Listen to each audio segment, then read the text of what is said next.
को लेकर मुख्यमंत्री जी ने आपको और दूसरे डिप्टी सीएम को 25-25 जिले की जिम्मेदारी सौंपी है। एसआईआर को लेकर 25-25 जिले हम माननीय मुख्यमंत्री जी और हमारे दोनों उप मुख्यमंत्रियों के साथ ये बांटे गए हैं बहुत दिनों से, जिसके हम लोग प्रत्यक्ष रूप से काम देखते हैं।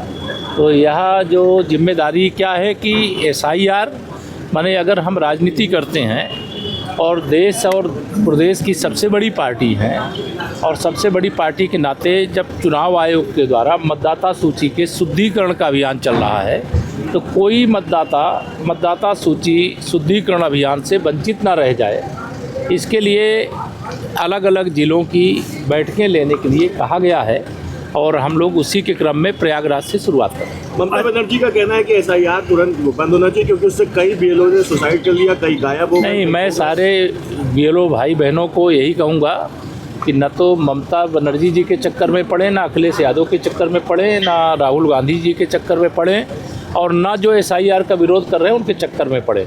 अपने कर्तव्य का हिम्मत के साथ, जिम्मेदारी के साथ पालन करें। आत्महत्या किसी भी समस्या का समाधान नहीं होता है, लेकिन लोकतंत्र की मजबूती के लिए मतदाता सूची के शुद्धिकरण का अभियान जो चल रहा है, जिसमें जो स्वर्गीय मतदाता हैं उनका नाम हटना चाहिए। घुसपैठिया अगर कोई घुस आया है इन तुष्टीकरण की राजनीति करने वाले दलों के कारण मतदाता सूची में, तो उनका नाम हटना चाहिए। किसी मतदाता का नाम एक से अधिक स्थान पे है तो उसे एक स्थान पर होना चाहिए। और कोई युवा मतदाता है, 18 साल की आयु पूरी हो गई है, तो उसका नाम भी मतदाता सूची से जुड़ना चाहिए।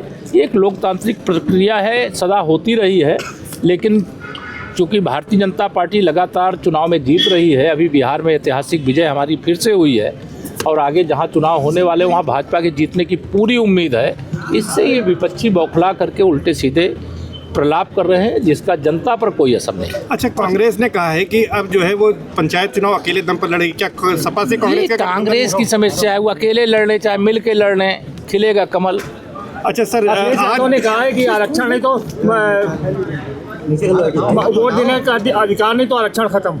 ये श्री अखिलेश यादव जी जिस दिन जब से बिहार घूम के आए हैं ना, उनको कुछ अस्वस्थता हो गई है, उनका मानसिक संतुलन बिगड़ गया है। वो 2027 में सत्ता के निकट अपने को देख रहे थे, लेकिन अब 2047 तक संभावना समाप्त हो गई है तो अनर्गल प्रलाप करते रहते हैं, लेकिन ना कोई आरक्षण ख़त्म कर पाएगा, ना कोई संविधान ख़त्म कर पाएगा और ना अभी जो आने वाले समय में बहुत सारे सुधार के बड़े बड़े काम होने वाले हैं देश प्रदेश यानी डबल इंजन सरकार के माध्यम से, ना उसे कोई रोक पाएगा। अच्छा, तमिल संगमम, काशी तमिल संगमम प्रधानमंत्री की प्रेरणा से एक बार फिर से शुरू हुआ है। 7 चरणों में यहाँ पर लोग आएंगे। आज पहला जत्था यहाँ पर पहुँच रहा है, क्या कहेंगे? सबका स्वागत है और यह एक भारत श्रेष्ठ भारत। अगर तमिलनाडु के लोग उत्तर प्रदेश में आते हैं, काशी में आते हैं, प्रयाग में आते हैं, अयोध्या में आते हैं, चित्रकूट में आते हैं, या उत्तर प्रदेश के लोग देश के बाकी प्रदेशों में जाते हैं, तो हमारा देश सबसे विशाल और एक महान संस्कृति है हमारे यहाँ और एक दूसरे से जुड़ते हैं। यही भारत की एकता का एक तरह से महामंत्र है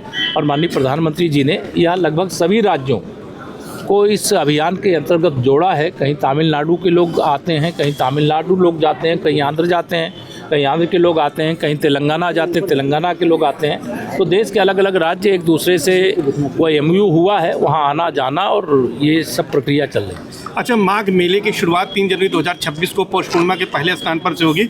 इसे मिनी कुंभ कहा जा रहा है, क्या तैयारी है सरकार की ओर से? इस सरकार की ओर से जब से भारतीय जनता पार्टी की सरकार उत्तर प्रदेश में बनी है 2017 से और 2018 के माघ मेले से आप लोग देख लीजिए तो ध्यान में आएगा कि माघ मेले का बजट 3 गुना 4 गुना किया गया है।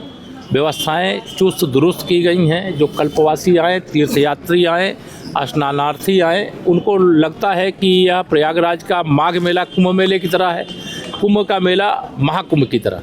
धन्यवाद।